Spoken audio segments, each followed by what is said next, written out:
नमस्कार दोस्तों, स्वागत है आप सभी का एजुकेशन सरकार यूट्यूब चैनल पर। आज के इस वीडियो टॉपिक पर हम बात करने वाले हैं कक्षा 11th के स्टूडेंट के लिए जो कि झारखंड बोर्ड से है और उनका ऑनलाइन रजिस्ट्रेशन फॉर्म जो है वो भरना शुरू हो गया है। तो आज की इस वीडियो में आपको बताऊंगा कि इस फॉर्म को भरने का सही तरीका क्या है। यदि आप इस विषय में जानना चाहते हैं तो शुरू से लेकर अंत तक वीडियो में बने रहिएगा।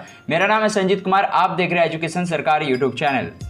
दोस्तों, किसी भी फॉर्म को भरने से पहले आपको कुछ बातों का ध्यान रखना पड़ता है कि आपको फॉर्म हमेशा जो है कैपिटल लेटर में भरना पड़ता है, ठीक है। इसके बाद इस फॉर्म के नीचे जो है कुछ दिशा निर्देश दिए गए हैं जिसके विषय में हम वीडियो के चलते चलते इस पर डिस्कस भी करते रहेंगे।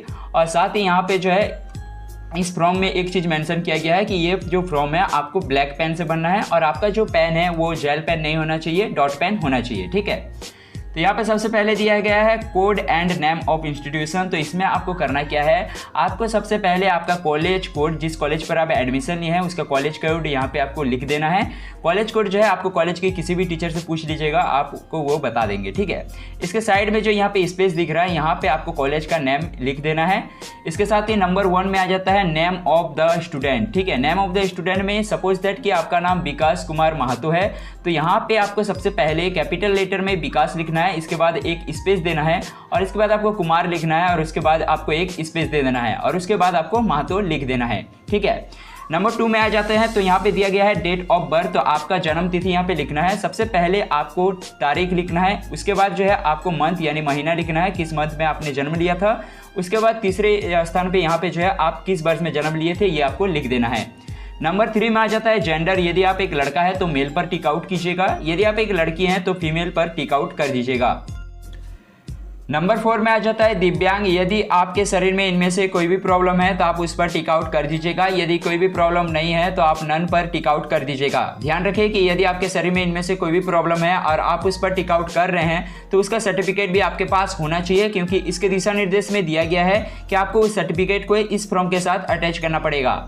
नंबर 5 में आ जाता है कास्ट। तो यदि आप जनरल, SC, ST, BC1 या फिर BC2 कैटेगरी से आते हैं, यहाँ पे यदि आप जनरल को छोड़कर किसी भी कैटेगरी में आते हैं तो उसका सर्टिफिकेट भी आपके पास होना चाहिए, क्योंकि इसके दिशा निर्देश में दिया गया है कि उसे आपको इस फॉर्म के साथ अटैच करना पड़ेगा।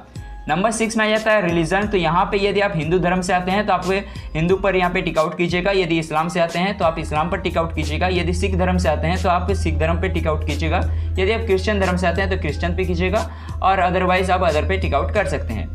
तो यहाँ पे नंबर 7 में आ जाता है नेशनलिटी। तो यहाँ पे आप इंडियन पे टिक आउट कर दीजिएगा।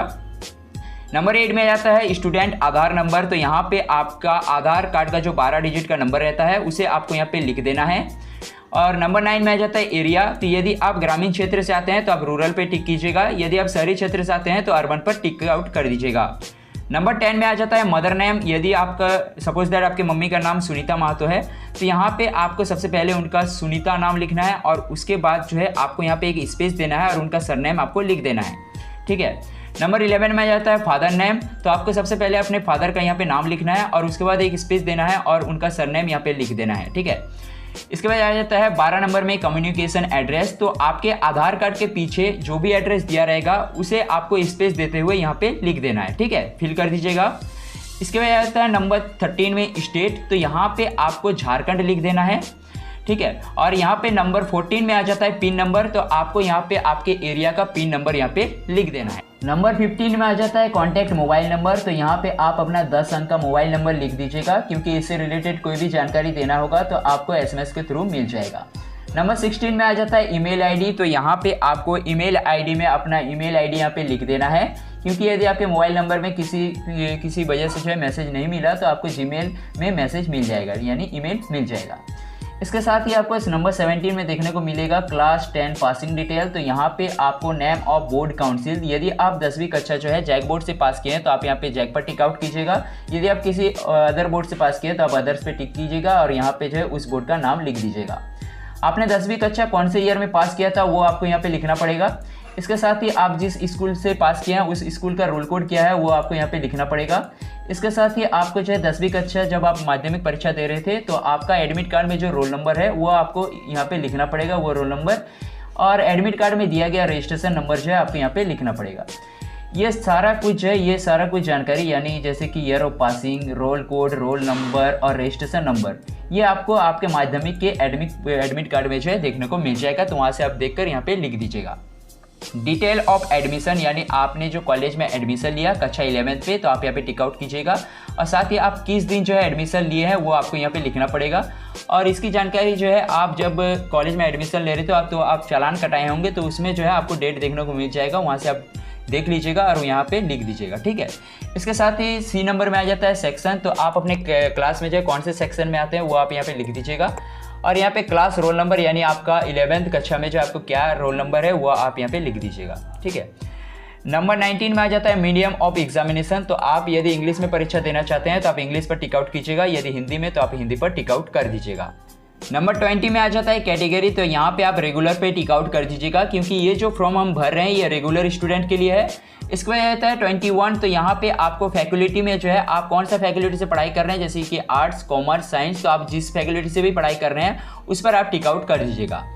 इसके बाद 22 में जो है यदि आप आर्ट्स लेकर पढ़ाई कर रहे हैं तो आर्ट्स में आपने कौन कौन सा सब्जेक्ट लिया है वो आपको यहाँ पे फिलअप करना पड़ेगा, ठीक है।